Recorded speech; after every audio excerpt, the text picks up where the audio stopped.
So, Andy, Hey, Josh. we both recently got letters in the mail Yes. or at our office. Yeah. Mm-hmm. And they were not very complimentary about Christmas. No. They're upset. And so they probably wouldn't be happy with your dress right now because Yeah. you're kind of West Coast Christmas attire. I'm pro-Christmas. And we've got some Right. pine trees, though, to be fair, this was a little Yeah. bit lazy because we didn't want to take them off and put it back on. But so what do you love about Christmas so much? I love the whole Christmas season. The whole thing. Yeah. There's nothing you dislike. I like seasons. Okay. So I like different seasons. And like for a lot of people, Christmas is connecting with family. And I love the festiveness of it and the whole season of Advent leading up to Christmas and that anticipation. Do you think during this time of year you have more connection with family or with Amazon.com? No, that's a really good question. That's a fair one. Yeah, there's a balance there. Mm-hmm. Yeah, there's a good stream of folks that are thinking this is just taking a wrong turn, that ever Right. since they put a Christmas tree in Macy's, I believe that was in the 20s, Yeah. that the unintended side effect was that it just became a holiday about Right. commerce, Mm-hmm. which takes away from sort of the spiritual beginnings, at least from modern-ish Christmas. You're saying you don't make all your Christmas gifts? I have literally done zero things. What is today? Is it the 19th? Is December 19th? It might be too late to order things. I have not ordered a single thing. Good for I have you. zero regard for this. So I'm kind of countercultural. That's Disciplined. what I've resisted / been occupied with other Okay. things. Preoccupied. Yeah. Not principled. Christmas has changed over the years. For example, when I was a young pup, started growing facial hair, like 20. So I came home for Christmas, kind of big extended Christmas gathering in Central Washington, in Yakima. And my grandma saw me with my beard and she said, "Oh, Josh, you look just like Jesus," which I took as a compliment. Right. And that was kind of in her cultural memory. Now, my uncles, who were not Christian, I still remember distinctly both of them saying, "Hey, you look a lot like Charles Manson," which I felt was more of a reflection on them than Jesus, on me. Charles Manson. Yeah. And nowadays, no one kind of comes up to me and says I look like Jesus. Or Charles Manson? Or Charles Manson, thankfully. Okay. I was at the mall the other day, and I saw an empty chair. I sit down in it, and someone comes up to me, sits on my lap, and starts telling me what they want for Christmas. And I thought, this is a cultural shift here, I think. Right. And it wasn't a child. It was a 40-year-old man. Okay. Yeah. Yeah. It wasn't a good scene. No. And it's just totally made up. But it does signify something. Right. You should get rid of that red suit. I should not wear the red suit or sit in that unoccupied chair surrounded by Christmas trees. Right. Yeah. Yeah. So things have shifted, but really the Christian story shifted early, sort of winter solstice celebrations and rituals that spanned the globe and cultures and whole communities. So originally it wasn't Christmas at all, which we got this letter. Yeah. And that was one of the big points. Right. What did it say? Do you recall? No, I can't remember. It's some pagan holiday. What is paganism again? The particular religious beliefs of Darkest night of the year. Yeah, winter solstice. That's right. So I think it's that day or the next day where it starts to become more light. More light and progressively. towards that. So it's a recognition that even though there is such darkness, the light will come again. So it's a seasonal kind of thing. There is light in the dark. That is what winter solstice teaches us. That's what the seasons teach us. Yeah. That something is coming. And then it happened in the Jesus story that light did come in the dark. In a small room, metaphorically, of the whole earth. It's a very small portion with a very small sliver of humanity. And here comes Jesus bringing this light in the dark. And Jesus becomes this marker to humanity that God came and that God cares and that he has skin in the game, which we've been talking about through our Creed series. Yep. He really does love us. That is what we learn in this Christian story. Right. And doesn't the Gospel of John in particular talk about Jesus as light? Well, it does quite a bit. What can you expand on that a little bit, just so people don't think I'm making it up? I think, if I remember correctly, the light of Jesus has to do with him both bringing truth, like revealing who God is, Like enlightening. Yeah, enlightening, but also bringing is connected to life. So bringing a fullness of who God is into the world. So it's not just revealing, but bringing God's presence actually near to us. It's life, light and life. Light and life. And that's right. exactly the pair I was thinking too. Mm-hmm. And this light, Jesus, when you think about the whole scale of history, was here on earth for a very short time. Mm-hmm. And really, of any public notice for 3.5 years, that's about it. And then it all ends in what appears as a tragedy. Yeah. The light snuffed out by darkness. This is the Good Friday thing. Mm-hmm. And that life gives way to death. And for all of the followers of Jesus, we're like, oh no, again. Yeah. And on a larger scale, because there's so much hope Right. pointed towards him. So what could have turned into a novel, Mm-hmm. this great story of this teacher, this one who's come from God, turned into a very short story, Mm-hmm. really, and of a man who started a grassroots movement, who challenged people to love with their whole selves, Mm-hmm. but who could not in the end escape hate or death. Right. That's one part of the story. Yeah. Except there's a bigger story. For God so loved the world that he sent his only begotten Son. And that's the center of this story. This death, representing not just a single death, but all of death, is not big enough, it's not strong enough, it's not dark enough to snuff out the light in Jesus Christ. And I know it's Christmas, Mm-hmm. but that's why we always think with this bookend of Easter. Christmas and Easter as a pair. Yeah. The birth. Yeah. And Simeon gets some of that as maybe the only person in the Christmas story that kind of sees that piece of it, I think. Yeah. He talks about the sword coming, and he will be for the rising and falling of many. And he kind of foretells a bit of darkness, which wasn't on the radar for Messiah for almost anybody. So That's a surprise. it is a surprise. And you know what it makes me think of is one of those trick candles that some people put on birthday cakes. Yeah.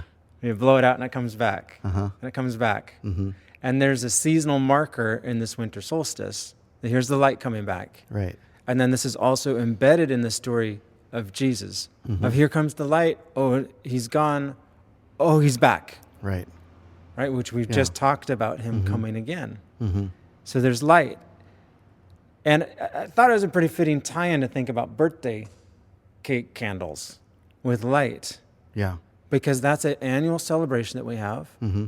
And it's almost just to remember, oh, right, there's life Yeah. and there's light. And you gather together and you tell stories Mm-hmm. once you remember. You sing songs, at least the happy birthday song. Mm-hmm. And then you go from there.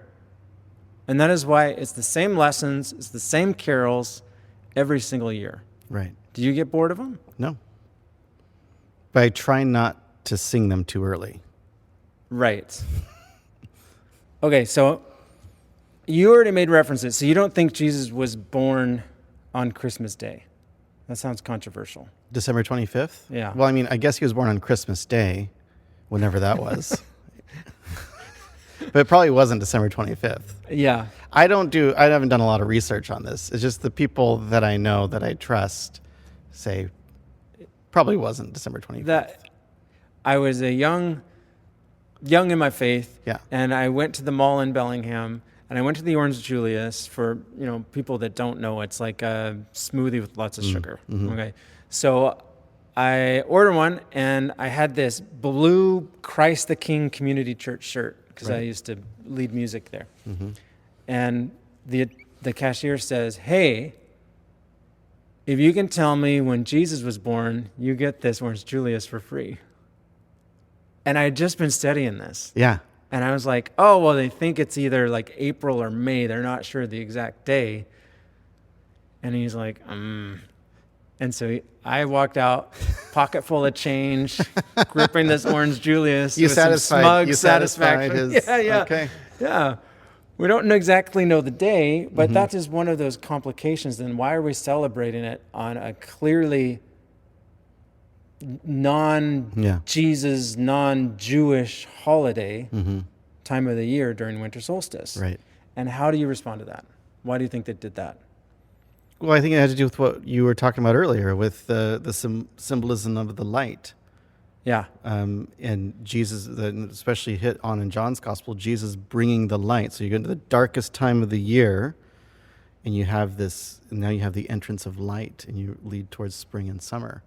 And I think that only works for the northern hemisphere, but that's where the Roman Empire that became Christian, I think started to impact these probably originally pagan holiday and said, let's repurpose this for the purposes of the gospel. That's my understanding too. Yeah. As more and more people on the earth, individuals, and then regions, and then whole communities of people began to see Jesus as this light and experience the life in him. This story builds steam. Yeah.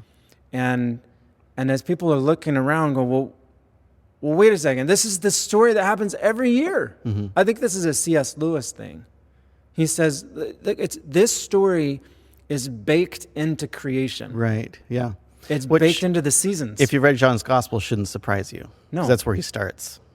Tell us more.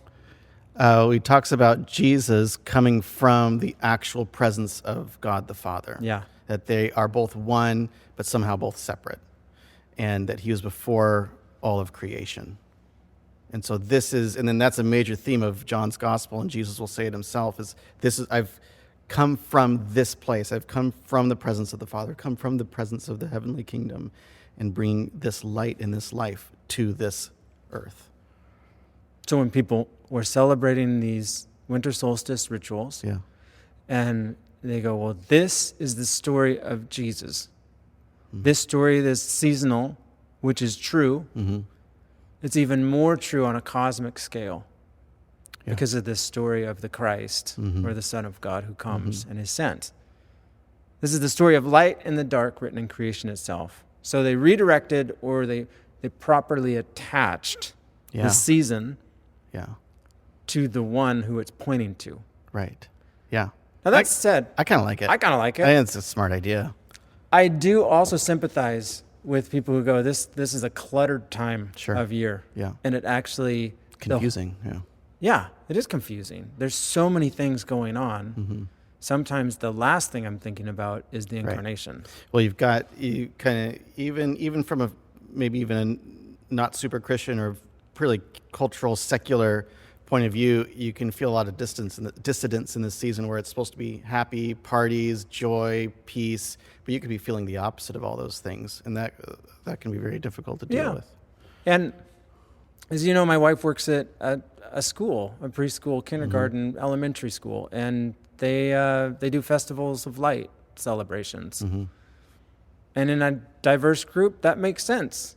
Because if Christians, you and me, and those who share in our faith, we want to celebrate the birthday of the one, of this light to come, well, great. But we don't need to impose that on other people in diverse groups. We don't need to treat it as a war. And also, I don't need to celebrate Christmas, the coming of this light, during this season. I mean, I do. It's helpful. It's sort of in the rotation anyway. Right. But for those people who it's just too messy and complicated and actually obscures this light coming in, I'll do it another day. So when someone says happy holidays, you're not Merry Christmas, you mean? To really get them. Yeah. Well, I sometimes do that just to mess with people, and then I wink, and then they're like, I don't know what you're saying. No, is he being sarcastic or not? It's kind of a fun thing. Yeah. But no, I like this war on Christmas stuff. I don't relate to. Go just worship him, celebrate the birth, right? Welcome the light, and do it with others around you, so you can share the light and the heat of God's presence in our midst. But you prefer something more antagonistic. Yeah, by nature, as anyone who knows me. Yeah. Rush to conflict. So this is a long-winded explanation of Christmas and how it connects with Jesus, because in our communities now, there are fewer and fewer people who even understand the connection. Yeah. Yeah. Great. Public service announcement. PSA. So this has been a special Christmas edition of the Monday After. Am I allowed to say that? The more you know. Copyright? Yeah, I don't know. Well, you might as well wish people a Merry Christmas. Happy Christmas. I like to say Happy Christmas. You like happy, not to merry. Mix it up. It's kind of British, but... Okay. Happy Christmas. Happy Christmas, everybody. Is there a better word we could use instead of Christmas? To sort of like avoid... We need to workshop it. Incarnation celebration, or is that just... Incarnation, so yeah, it's got a nice little rhyme to it. Yeah, it's a little long, though. Can you think of anything else? No. Happy birthday, Jesus.